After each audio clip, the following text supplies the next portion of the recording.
we do stupid stuff. He's going to be suspended, I guess, for the start of next year for some of the stuff that happened in the end of their game. And of course, Austin Stotts is gone for probably half of next season. It hasn't been officially announced yet, but I think about half of next year he's going to be suspended. But let's watch a really great play here by Patrick Kaschuk. And this is one of, I think, the underrated transition players in the league. They basically make a Kaschuk sandwich with the two San Diego Seals running into him here. And he fights his way through, gets this ball. It's coming. He sees Merrill coming, doesn't see the other guy coming, but he just hangs on to it and has the wherewithal to catch Jackson Nishimura on the run for a breakaway chance. Nishimura doesn't score, so you don't wind up seeing this a whole lot because obviously, the highlight reels are going to have the goals.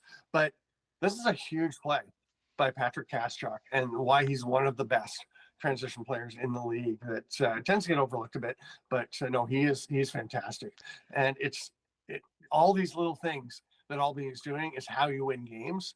And this is from some younger guys. I mean, Kaschuk's in his second year in the league, right? Second or third? Second, I think. Second. So, that's not a veteran player. Again, these guys are coming into the league at 22, 23, 24 with the pandemic extra years of eligibility in college and stuff. But what a play. And then we're going to take another look at another similar play. But this is just a smart play by a rookie. This is a rookie making this play. Ty Kurtz is already back. He's the farthest Firewolf back, right? That's him right there. Travis Longboat, number 9 on the other side. That's 2 forwards have come back. Now, Albany's on the power play. You can get away with it. But look at Zach Young, 24. He comes in.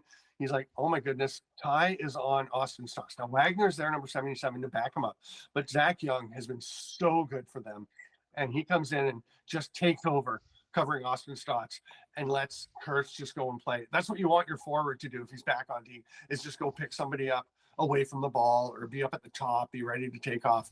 You don't want him defending in a high pressure area against Austin Stotts. And that's just a great play that you barely notice, but what a play by Zach Young.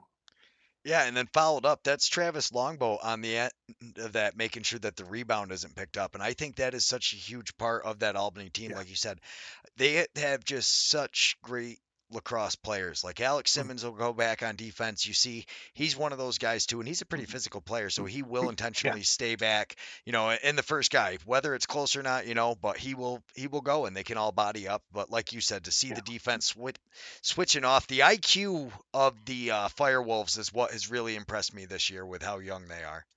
Yeah, and playing as a team. I mean, it's such a team. Obviously, everyone talks about the offense, absolutely, but the defense works as a unit so impressively, and it makes a huge difference. And then this is the Tchaikovsky play, right? He's down in the crease. He's the alternate captain there at the end, the chest, number 22, both feet in the crease. He is going to actually block this shot. And you and I went over this to see. Here's a shot from Trey Leclerc, and Tchaikovsky gets his stick on it. And you are the one who I was like, does he block this? And you slowed it down. And you say, yep, look at that, gets his stick on it. Completely changes directions. Yeah. And then the play keeps going. It bops into the crease. He picks it up. Here, he takes a look, sees what's there. There's 2 guys behind him. There's a bunch of people ahead of him. He's going to run out of the crease and just fight through a whole mess of San Diego Seals. Zipping and zooping. Whoop, whoop, whoop. And up he goes over center, tosses it across very safely to John Wagner, and draws a penalty from Eli Gobrecht. And San Diego took a bunch of penalties in that game. And, it wasn't just Austin Stotts, although he was obviously the primary culprit, but, they took a bunch of penalties. That's an avoidable penalty. You just don't need to take that. Some frustration with, and Albany will do that to you. I mean, everybody's trying to get Tchaikovsky and strip him the ball, and he's just such a beast coming out of the zone, and then very calmly flips it over to Wagner and just heads to the bench. And, I love that play. I think that's a huge part of for Albany to win this series. They have to get under the skin of the Bandits. It's something that is, I'm not going to say it's easily done, but I mean, if you've watched any Bandits games, it's fairly easily done.